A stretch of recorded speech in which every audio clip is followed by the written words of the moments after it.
Police say domestic violence a challenging problem to arrest.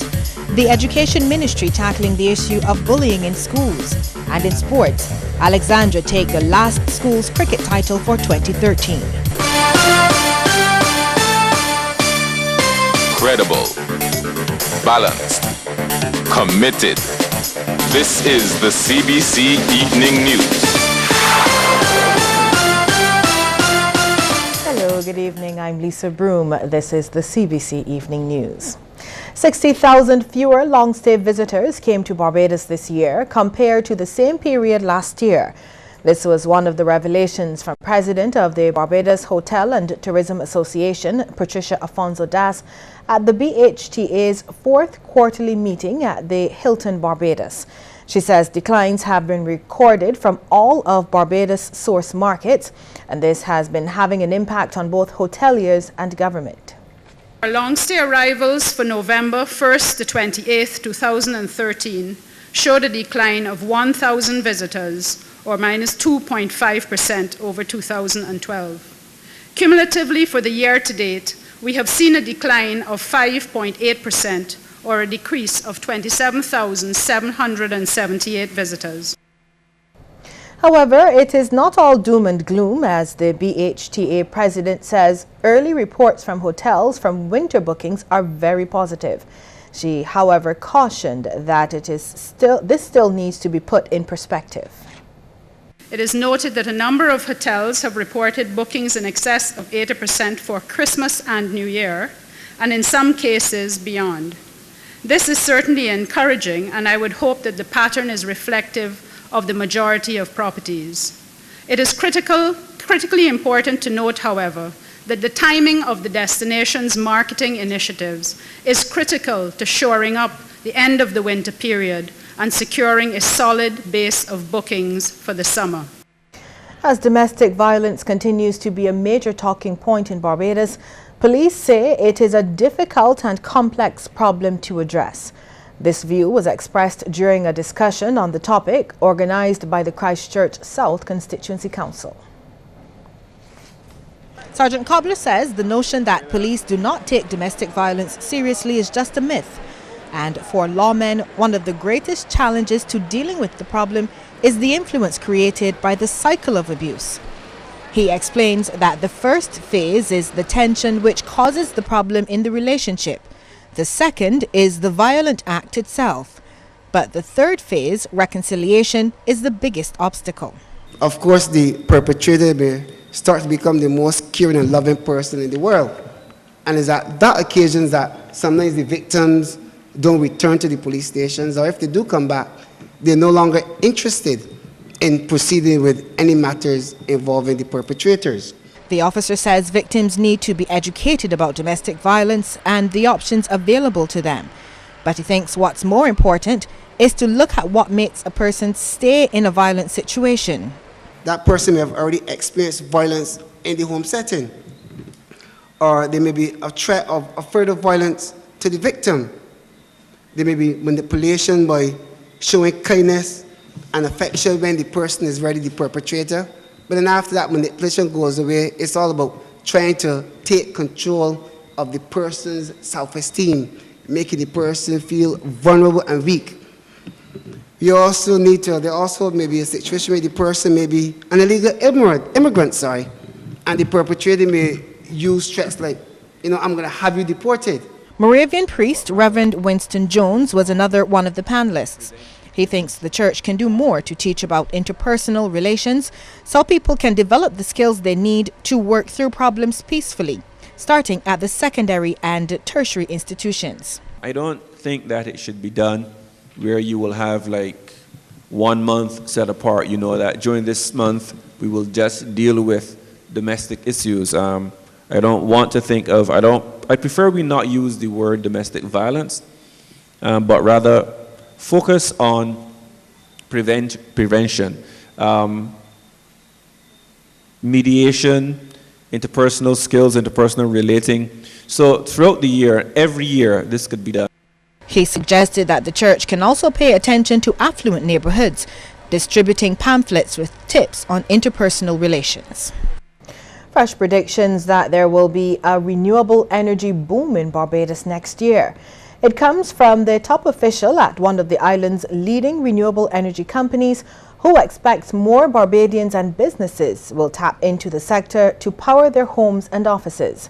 Chief Innovation Officer at Inogen Technologies Incorporated, Mark Hill, tells CBC News that his company now services 150 customers, which is over 100 more than it did last year. He explains why he expects the trend to continue. In the context of the price of oil remaining between 190, even 80, renewable energy is going to boom. And we see it booming in the area of storage. The customers now are asking for more storage. They're ignoring what used to be price barriers. So persons are now moving towards becoming their comprehensive energy plant generators. Mr. Hill has also dismissed the belief that it is too expensive to install photovoltaic systems in your home. A customer who has a 2 kilowatt system can pay Inogen Finance around $190 a month. And a customer who has the same 2 kilowatt consumption from the utility would pay the utility maybe $190. So it's the exact same at this point in time. But the difference is you pay off Inogen Finance in 5 to 6 years. But with the utility, you locked in to that $190 a month for the rest of your life. And it may spiral up depending on the cost of energy. Barbados' Upper House of Parliament has paid tribute to late anti-apartheid icon, former South African President Nelson Mandela. Leading off the session was Government Senator Dr. Esther Bayer-Suku, who called the former South African president a visionary. She said Mr. Mandela exemplified true leadership, compassion, and an understanding that gained him respect across all political spectrums. The world is no less troubled today, but we watched one man make a difference.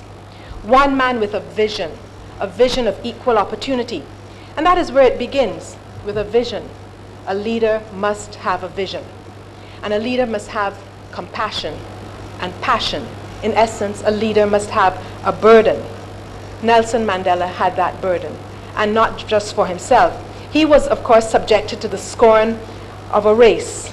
And knowing how he felt it even more deeply for the weaker ones around him.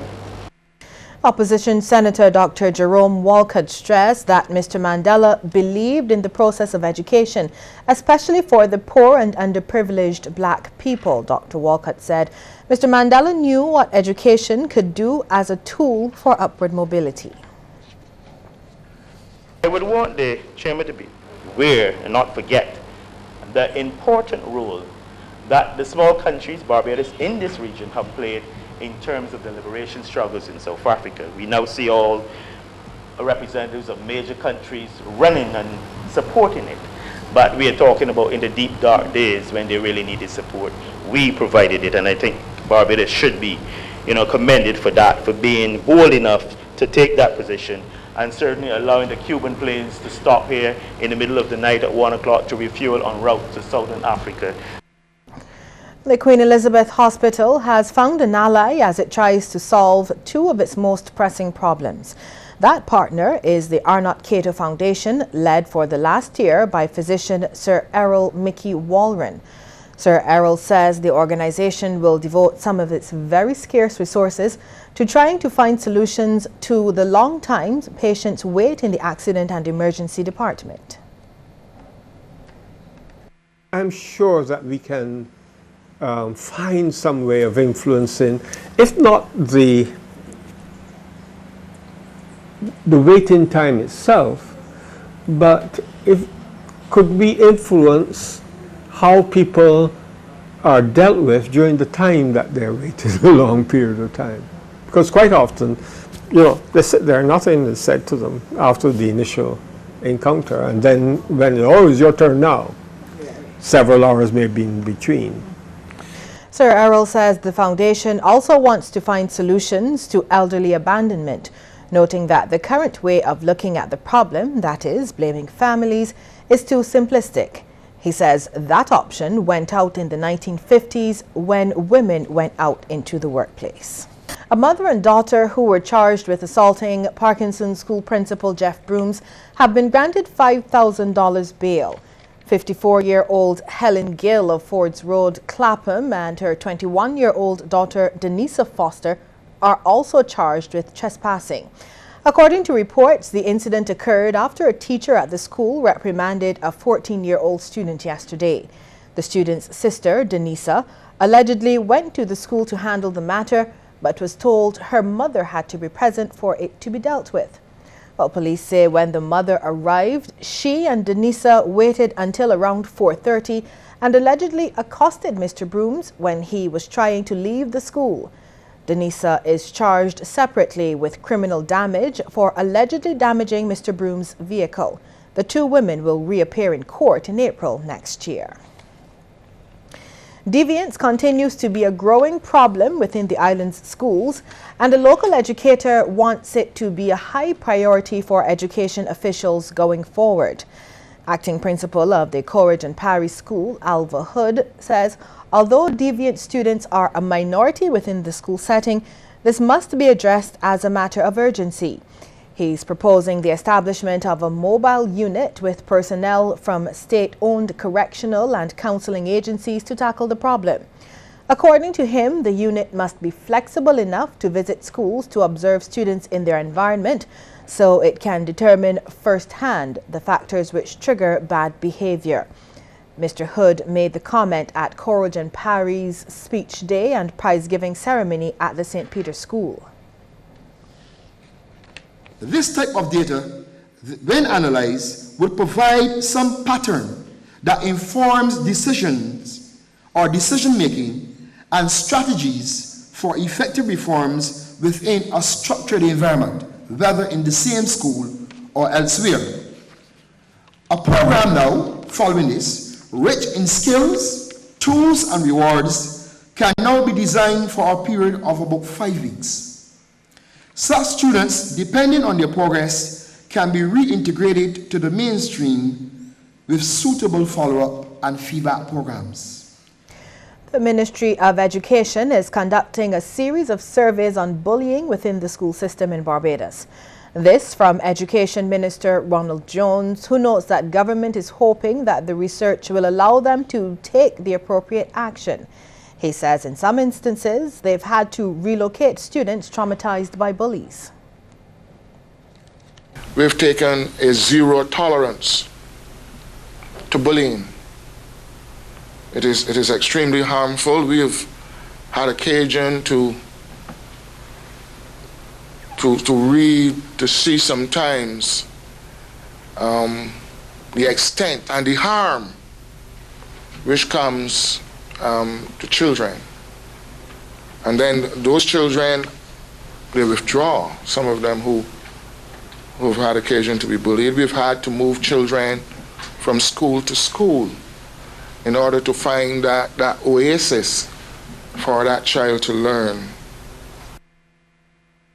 Jones made the comment earlier this week during a prize-giving ceremony for a GIS UNICEF poster competition at the Island Inn Hotel. Over 100 students entered the competition from a number of public and private schools. Class 1 student Liam Francis Thornhill of the St. Stephen's Primary School emerged the overall winner.